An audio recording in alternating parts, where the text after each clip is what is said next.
mau pakai nama perusahaan apa? Yang Mbak Fatma ada apa? Oke, ada. Bentar, siap. Ya, jadi kita mensimulasikan kita telah memiliki hak akses. Pasti sudah pernah ngikutin cara pendaftaran hak akses, baik dia baru pertama kali daftar atau mengganti hak akses lama menjadi akses baru.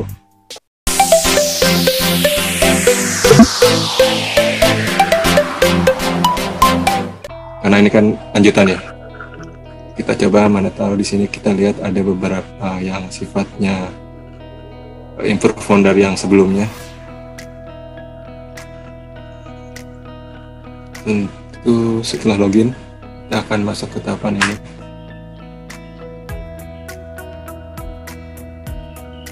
Nah, untuk hal-hal kapan kita melakukan perizinan berusaha bla bla bla, coba nanti ikut dicek permen atau perban yang namanya Peraturan Badan BKPM nomor 4 tahun 2021.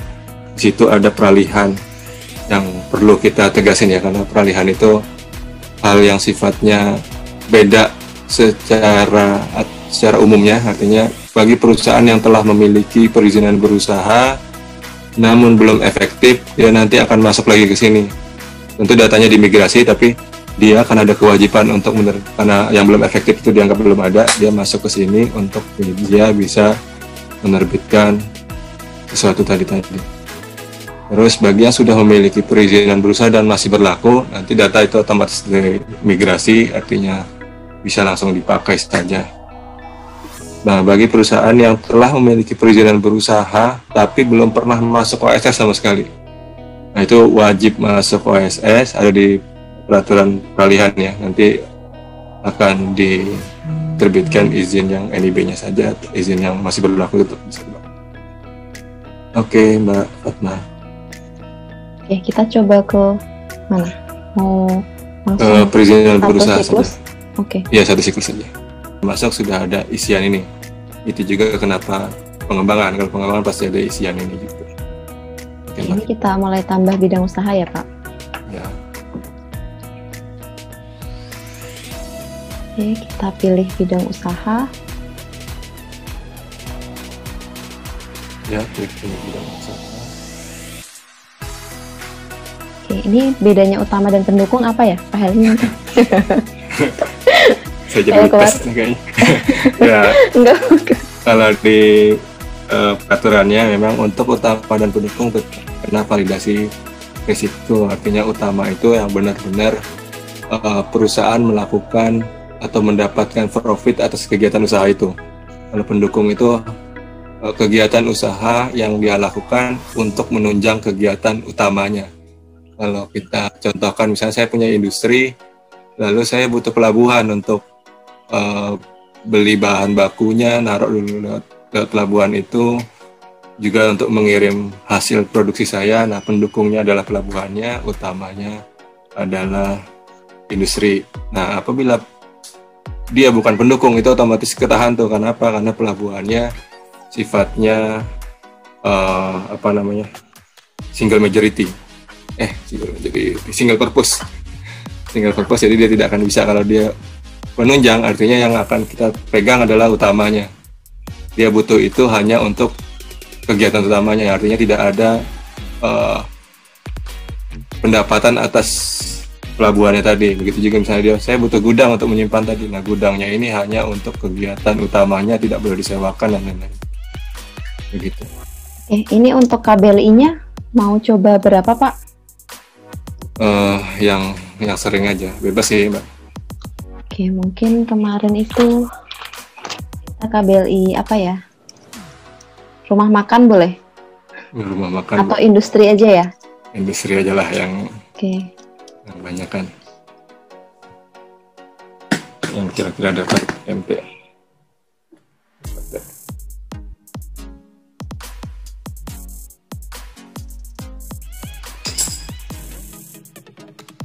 Pilih aja, Mbak, jangan yang susah tadi. Iya, siap. Oke, misalnya ini ya, apa alat laboratorium atau ini aja, industri perlengkapan dan peralatan rumah. Boleh. Oke, ruang lingkupnya. Lapisan pertama akan muncul yang tadi kami sampaikan, Smart Engine, nah ini tapisan pertama kan muncul itu tapisan BUPM. Kalau KBLI tertentu lagi yang tidak ada di BUPM ternyata ada di BP, di sini juga kita tanamnya. Ya, begitu. Jadi kalau misalnya ternyata ini dicadangkan untuk UMKM atau dialokasikan untuk UMKM, otomatis perusahaan Siemens ini tidak akan bisa masuk ke bidang usaha tersebut ya Pak Helmi ya? Iya, betul. Oke, kita klik simpan. Ya, sambil kita ngawang-ngawang, artinya lapisan pertama ada di pengisian pertama dari data pelaku usaha. Pengisian data pelaku usaha. Lanjut. Oke, apakah sudah memiliki perizinan yang sebelumnya? Kita pilih belum ya? Ya, belum saja. Sudah ada perbaikan. Nah, ini tadi yang saya sampaikan perban peraturan BKPM nomor 4 tahun 2021. Oke. Oke, ini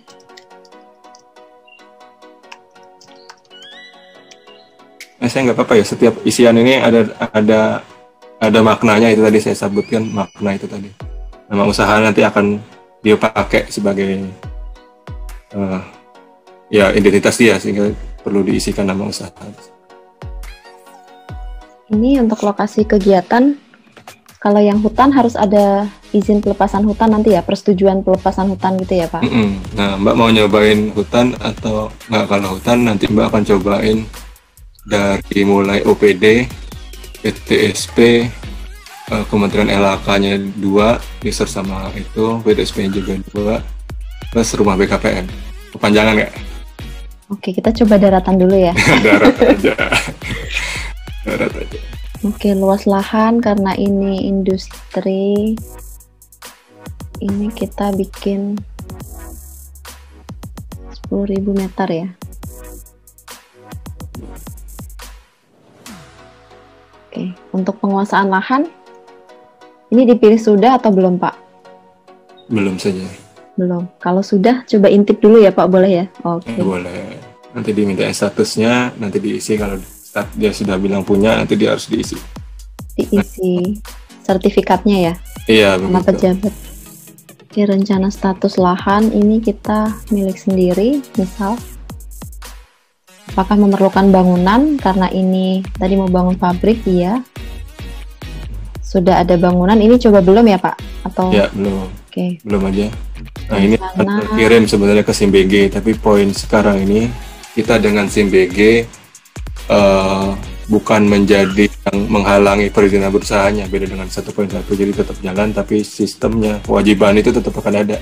Sistem kita munculkan seperti ini. Nah, disinilah dia akan men-trigger kirim ke SIM BG. Oke, lanjut. Oke, ini tidak lintas kabupaten salah kota. Satunya untuk mengetahui kewenangan tadi, kalau lintasnya kabupaten, dia larinya ke provinsi, lintas provinsi dia akan larinya ke pusat, gitu. Begitu. Oke, untuk alamat usahanya kita coba di mana Pak? Di Jalan Sore. Di provinsi? Provinsi mana enaknya ya? Kita coba yang ada Bapak Ibu di sini ya, buat contoh nanti ya.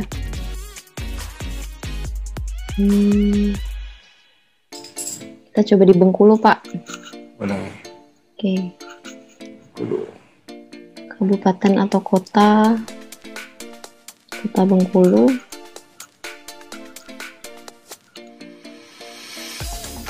Kecamatannya kita pilih yang di Teluk.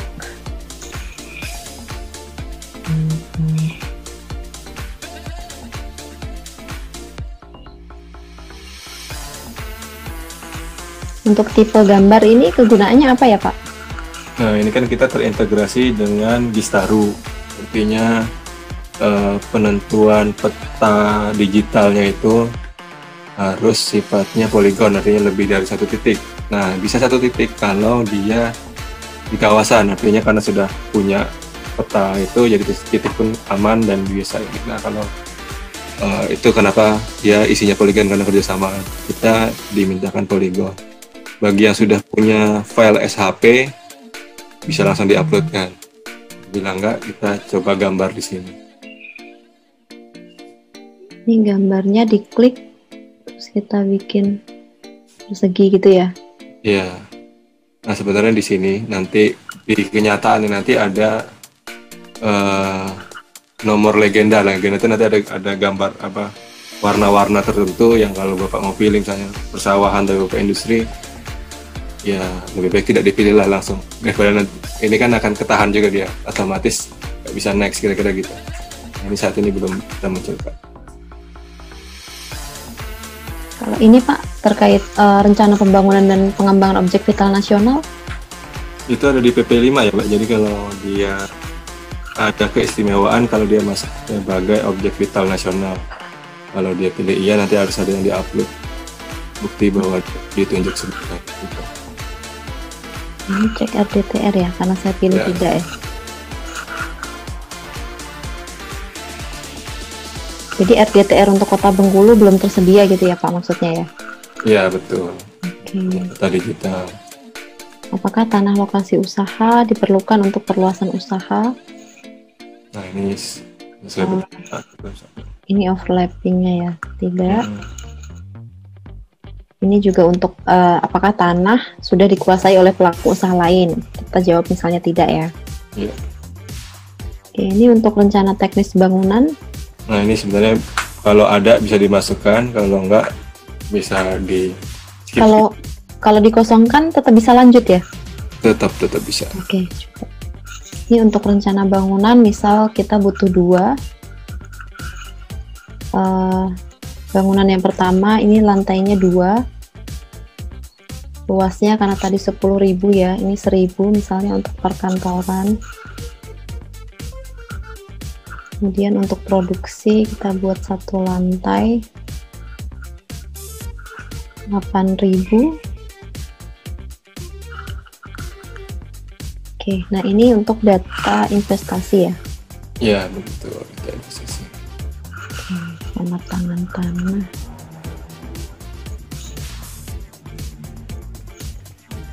Misalkan bangunan gedungnya. Langsung dites besar ya Mbak. Oke, kita coba. Saya ragu lapisannya jalan. Oh gitu. Untuk bangunan kita coba. Karena ini industri ya. Industri dan simen kan. Iya. Untuk mesin karena tadi bikin vas bunga ya. Nanti mungkin maunya otomatis. Jadi kita buat mesinnya 1M misal. Ya. Jadi gini, ini investasi ini juga kan di PP 5 itu ada yang menapis basis risiko atas besar kecilnya kegiatan. Misalnya industri itu rata-rata dia melihat besar kecilnya. Jadi investasi ini perlu diisikan. Plus nanti akan ada tapisan kalau dia usahanya sudah besar, entitasnya sudah besar, apakah bisa main di investasi kecil? Harusnya tidak. Ya kira-kira itu pola pengisiannya. Untuk investasi lain-lain ini isinya tentang ATK, mobil operasional gitu ya Pak? Betul. Penjelasannya payungnya ada kan berapa 5 ya Mbak? 3L5 ya. Bebannya pengendalian pelaksanaan pengawasan. Iya. Oke, ini untuk modal kerja, gaji, listrik gitu ya. Betul. Ini kita isikan.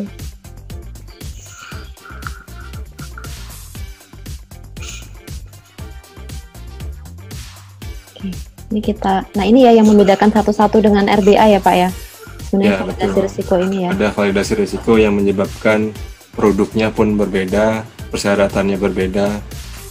Nah ini tapisan yang tadi saya sampaikan, Smart Engine lagi masuk ke sini. Tadi yang di dalam, ini final-finalnya Smart Engine tuh apa namanya? Nah kalau rencana teknis tadi wajib ya Pak, kita harus isikan. Oke, saya upload dokumen dulu berarti. Rencana teknis bangunan mungkin ini isinya ini ya. Iya. Karena ini kan untuk gambaran tadi ya, RDTR ya. Untuk Iya. mendapatkan KKPR ya. Betul. Oke, kita validasi risiko. Oh iya, ini PMA.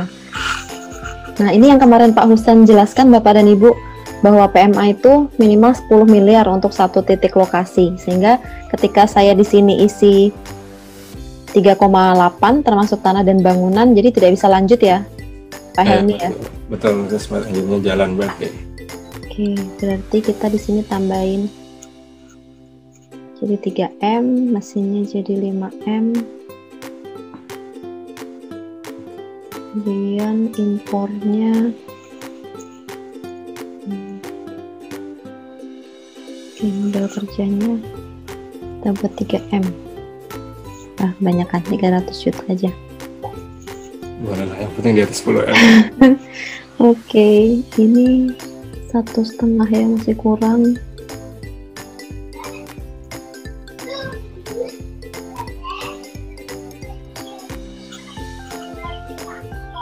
Oke, kita coba.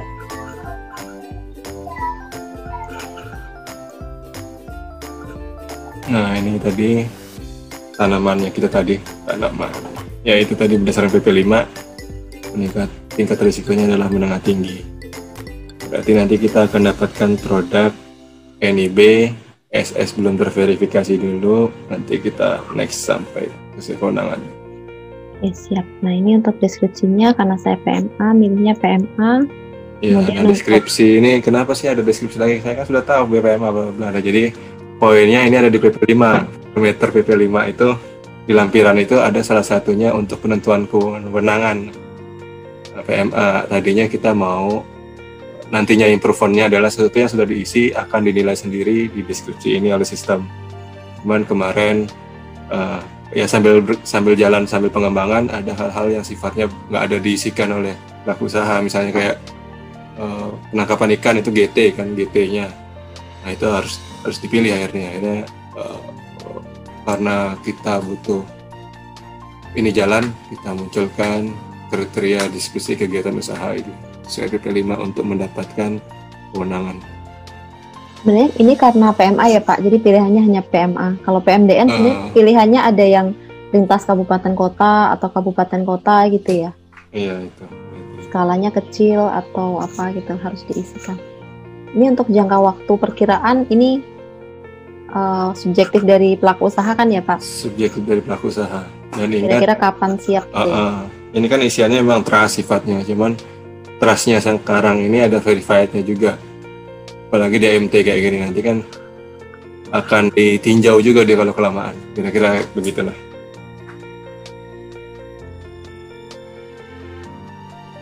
Ini untuk tenaga kerja ya?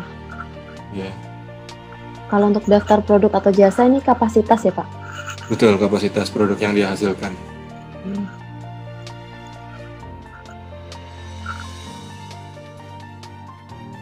Nah, kalau ada yang seperti ininya berarti sudah kita tapis-tapis.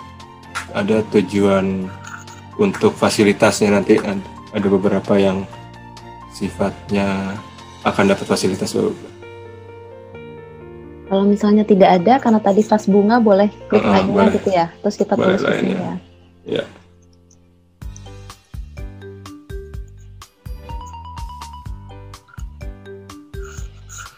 Kapasitas oke, 12.000 per tahun. Ini untuk satuan kapasitas. Ini yang ya paling sesuai. Jadi kita membreakdown satuan ini atas pemetaan di BPC zaman dulu itu. Ada yang menetapkan pieces, ada yang tonase, ada yang liter. Nah kita belum bisa ngelingin per produk satuannya. Jadi per KBLI itu dulu waktu di BPC satuan-satuan yang sering dipilih adalah ini, makanya kita breakdownkan satuan saat ini agar nggak terlalu variasi. Kedepannya mungkin akan bisa kita tempelkan per produk. Rasanya susah sih. Ya simpan.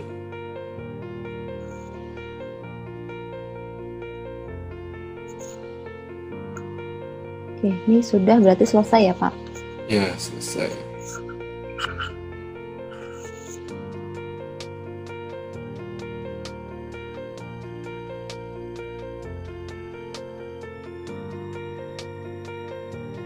Nah, ini akan muncul di bagian paling belakang ya. paling belakang. Ini tadi ya, jalan sore ya. Ya. Kita klik dengan ini, saya menyatakan ya. Tuh, ini masih ada kesempatan untuk mengedit sebelum berkas ini. Kalau kita analogikan berkas hard copy ini, sebelum berkas ini kita bawa ke kewenangan masing-masing. Kalau sudah dipegang oleh kewenangannya kan, kalau kita mau ngambil lagi nggak unggul lagi. Artinya coba dicek dulu, kalau yakin disclaimer. Artinya kita bawa tuh barangnya ke kewenangan tadi. Tombol pensil ini ya Pak ya, kalau mau diedit. Betul. Masih ada pilihan dia mau edit atau nggak jadi dari dibuang ke kotak sampah. Dibuang. Oke. Ini disclaimer, kita klik saja terus selanjutnya ya. Ya.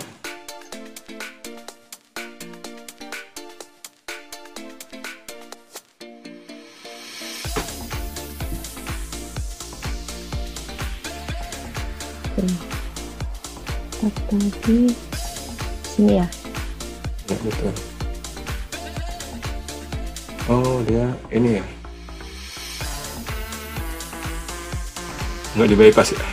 Iya, karena belum nggak di kawasan ya. Apa ubah alamat? Nggak di bypass. Jadi ini sudah benar-benar real. Kalau dulu pernah kita coba itu di bypass, artinya begitu dia ternyata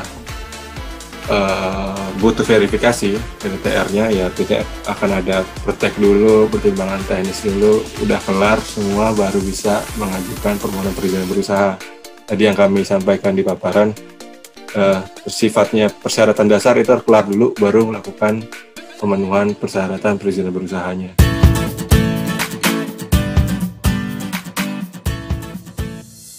Jika video ini bermanfaat, silakan bagikan kepada pelaku usaha lainnya ya. Semoga semua orang di Indonesia merasakan mudah berusaha.